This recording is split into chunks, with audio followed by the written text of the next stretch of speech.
नमस्कार दोस्तों, welcome to Agriculturepedia. Today is the second video of fundamentals of plant pathology और आज का टॉपिक है हिस्ट्री ऑफ प्लांट पैथोलॉजी। इस लेक्चर में मैं जितने भी मेजर हाइलाइट्स हैं प्लांट पैथोलॉजी के, कौन कौन से साइंटिस्ट ने मेजर कॉन्ट्रीब्यूशंस दिए हैं, किन डिजीजेस पे काम किया है, उन सबको डिस्कस करूंगी। अगर हम ऑर्गेनाइज्ड एग्रीकल्चर के शुरुआती दौर से देखते हैं तो 4000 साल पहले प्रॉपर ऑर्गेनाइज्ड एग्रीकल्चरल प्रैक्टिसेस शुरू हुई थी और लिटरेचर ये बताता है कि उस टाइम भी सिम्टम्स जैसे कि ब्लाइट, विल्ट, रूट रॉट ये सब लोगों को पता था।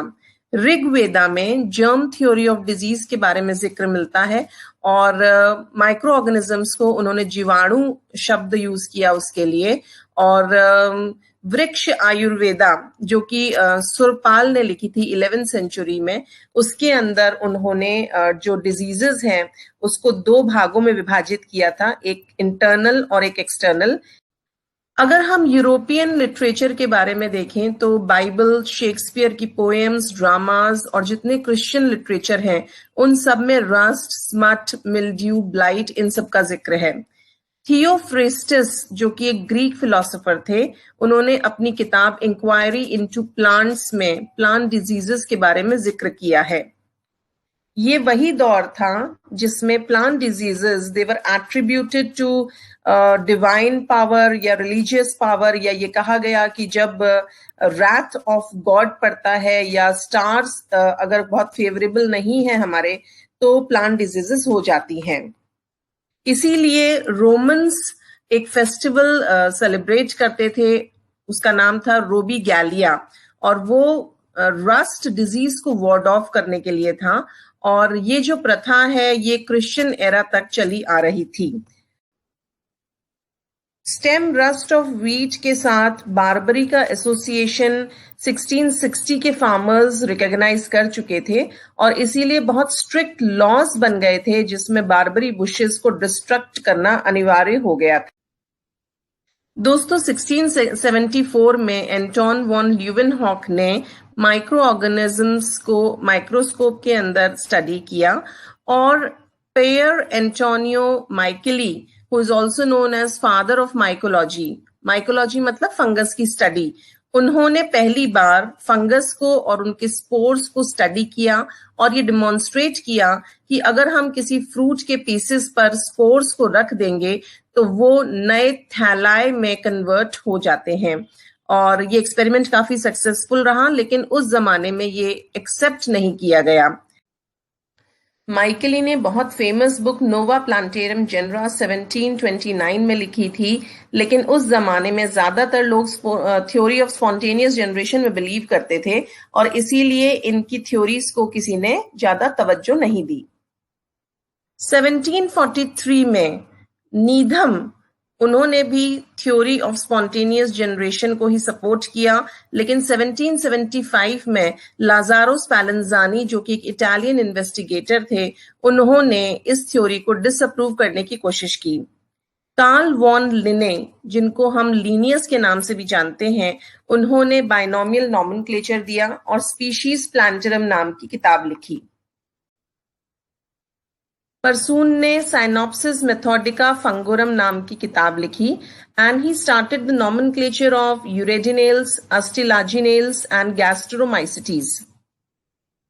Swedish scientist E.M. फ्राइज, जिनको हम लीनियस ऑफ माइकोलॉजी भी कहते हैं, उन्होंने अपनी किताब सिस्टेमा माइकोलॉजिकम में नॉमेनक्लेचर ऑफ फंगस पे काफी काम किया।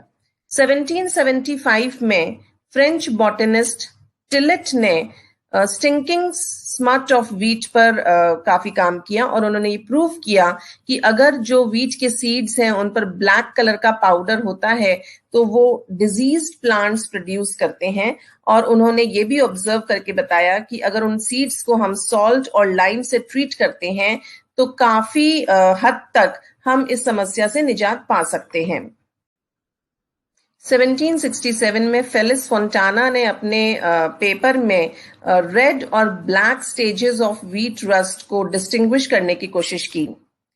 दोस्तों 1807 में बेनेडिक्ट प्रेवोस्ट, जो कि एक स्विस प्रोफेसर थे, उन्होंने germination of wheat bunt fungus spores को स्टडी किया और उन्होंने एक आइडिया दिया कि ये ऑर्गेनिज्म यंग व्हीट प्लांट में पेनिट्रेट करता है and this is the actual cause of the disease.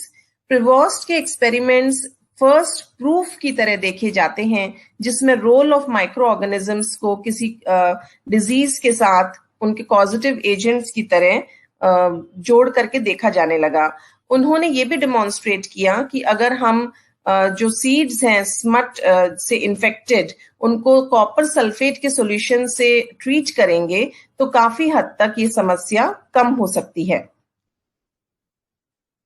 तुलासने brothers जो कि फ्रांस के रहने वाले थे, उन लोगों ने भी प्रिवोस्ट की फाइंडिंग्स को कंफर्म किया और 1845 में आयरिश फेमिन जो कि लेट ब्लाइट ऑफ पोटैटो की वजह से हुआ था, उसने बहुत सारे माइकोलॉजिस्ट और प्लांट पैथोलॉजिस्ट का ध्यान अपनी तरफ खींचा और इसके बारे में जितना भी हमें लिटरेचर मिलता है वो गार्डनर्स क्रॉनिकल में उपलब्ध है। दोस्तों, एमजे बर्कले ने 1846 में पैरासिटिक थ्योरी को बहुत ही स्ट्रांगली सपोर्ट किया।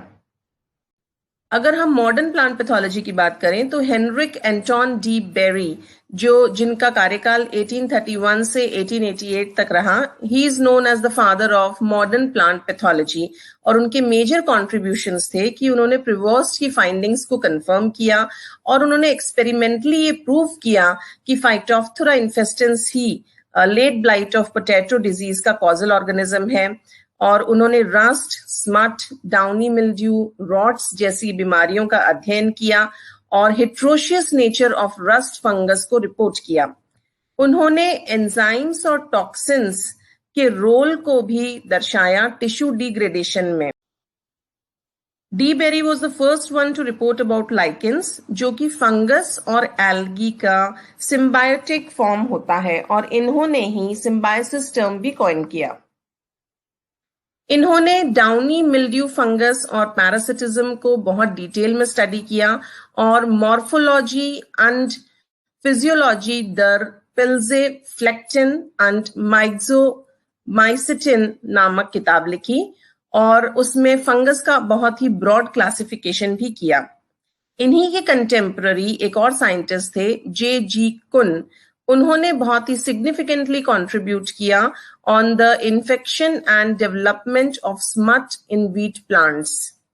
उन्होंने एक किताब लिखी जिसका नाम था diseases of cultivated crops, their causes and their control, जिसमें उन्होंने प्लांट डिजीजेस के बारे में बताया कि वो ना सिर्फ अनफेवरेबल एनवायरनमेंट की वजह से होती हैं बल्कि पैरासिटिक ऑर्गेनिजम्स जैसे कि इंसेक्ट, फंगस और पैरासिटिक प्लांट्स ये भी डिजीज कॉज करते हैं। उसके बाद दोस्तों बहुत ही मेजर कंट्रीब्यूशन रहा हेनरिक हर्मन रॉबर्ट कॉच का, जिनका कार्यकाल 1843 से 1910 तक रहा और he was a very famous microbiologist और ये जर्मनी के रहने वाले थे। इनको हम मॉडर्न बैक्टीरियोलॉजी की फाउंडेशन ले करने के लिए भी इनको क्रेडिट दे सकते हैं और इन्होंने ट्यूबरक्लोसिस, कॉलेरा और एंथ्रेक्स जैसी बीमारियों के कॉजेटिव एजेंट्स पे काम किया। इनको ट्यूबरक्लोसिस पे काम करने के लिए 1905 में नोबेल प्राइज भी दिया गया था। रॉबर्ट कॉच ने 4 रूल्स दिए जिनको हम कॉच पॉस्टुलेट्स कहते हैं और these Koch's postulates they are very important in establishing the criteria जिसमें आप माइक्रो ऑर्गेनिज्म को किसी डिजीज के साथ जोड़ सकते हो। यानी अगर कोई माइक्रो ऑर्गेनिज्म और डिजीज ये 4 रूल्स को फॉलो करता है तो हम ये कह सकते हैं कि वो पर्टिकुलर माइक्रो ऑर्गेनिज्म उस बीमारी के साथ एसोसिएटेड है। तो पहला रूल है the micro organism must be identified in all individuals affected by the disease but not in healthy individuals. यानी किसी डिजीज से जितने भी इंडिविजुअल्स अफेक्टेड हैं उन सब में एक पर्टिकुलर माइक्रो ऑर्गेनिजम्स आइडेंटिफाई होना चाहिए। सेकेंड पॉइंट था the micro organism can be isolated from the diseased individual and grown in culture. यानी आप उस इंडिविजुअल के पस या स्पुटम या यूरिन या स्टूल सैंपल या ब्लड किसी से भी उस पर्टिकुलर माइक्रो ऑर्गेनिज्म को प्योर कल्चर फॉर्म में आइसोलेट कर सकते हो। थर्ड पॉइंट था, जब आप किसी हेल्दी इंडिविजुअल को उस कल्चर्ड माइक्रो ऑर्गेनिज्म से री इन्फेक्ट करोगे तो उस हेल्दी इंडिविजुअल में वो बीमारी होनी चाहिए। फोर्थ पॉइंट दिया उन्होंने कि microorganisms must then be reisolated from the experimental host and found to be identical to the original microorganism. यानी जिस हेल्दी इंडिविजुअल में आपने री इनोकुलेट किया था माइक्रो ऑर्गेनिज्म को, उससे अगेन आप प्योरिफाइड फॉर्म में उस माइक्रो ऑर्गेनिज्म को आइसोलेट कर सकें, और जो पहले जिससे आपने इन्फेक्ट किया था वो माइक्रो ऑर्गेनिज्म और जो अब आपने हेल्दी इंडिविजुअल से आइसोलेट किया है वो ऑर्गेनिज्म, ये दोनों आइडेंटिकल होने चाहिए। तो दोस्तों, आज के लेक्चर में इतना ही। अगर आपको मेरे इस वीडियो का कंटेंट पसंद आया हो तो प्लीज मेरे चैनल को लाइक, शेयर और सब्सक्राइब जरूर करें, और मेरे अगले वीडियो के नोटिफिकेशन के लिए बेल आइकन प्रेस करना ना भूलें। धन्यवाद।